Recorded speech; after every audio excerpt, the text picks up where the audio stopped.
Indica is a third-person, story-driven adventure game developed by Oddmeter and published by 11-Bit Studios. Forgive me. You play as Indica, a well-meaning but inept young nun who's in constant contention with a voice in her head she believes to be the devil. Here's your answer. Here. When Indica's mission to deliver a letter to a nearby monastery is derailed by an escaped convict named Ilya, the unlikely duo sets off in pursuit of a miracle, each hoping to be saved in their own way. Their story is by turns gleefully absurd and deadly serious, a tragic odyssey draped in dark comedy that would feel familiar within the context of an art house film, but seems refreshingly unconventional in video game form. The game takes place in an alternate version of 19th century Russia, a bleak, snowbound land of dilapidated industry inspired by the works of Dostoevsky and Bulgakov. There are oversized objects, bizarre architecture, and even some physics-defying areas, and it's all just enough to be consistently unsettling without tipping the scales from surrealism to fantasy.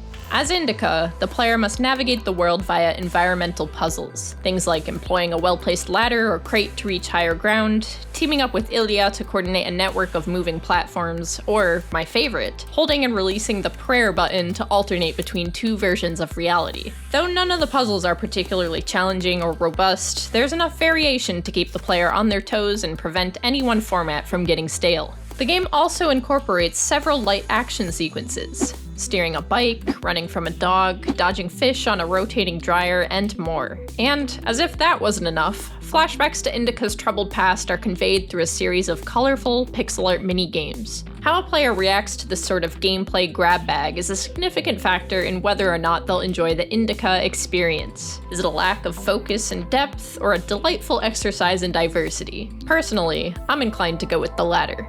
That being said, the substance of Indica lies in its story. The cutscenes, the dialogue, and even the moments of stillness when Indica, Ilya, and the player are alone with their respective thoughts. There could hardly be a more fascinating pair than a nun who believes she talks to the devil and a criminal who believes he talks to God, and it's oddly fun to see Indica assume the role of devil's advocate in their conversations about morality, theology, and philosophy. How many small sins, like failing to deliver a letter, equal a greater sin, like murder? Do animals have souls? Can anyone truly love God of their own free will? The questions Indica invites us to contemplate aren't exactly groundbreaking, especially if the player has done their own time in religious institutions, but they're still heartfelt, engaging, and important to Indica's character development. I recommend Indica to fans of experimental adventure games like Hellblade: Senua's Sacrifice or The Cat Lady, players who can tolerate disturbing content and to whom narrative is just as or more important than gameplay.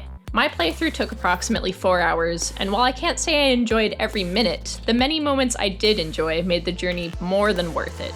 Indica is available now for $24.99 on PC, PlayStation, and Xbox.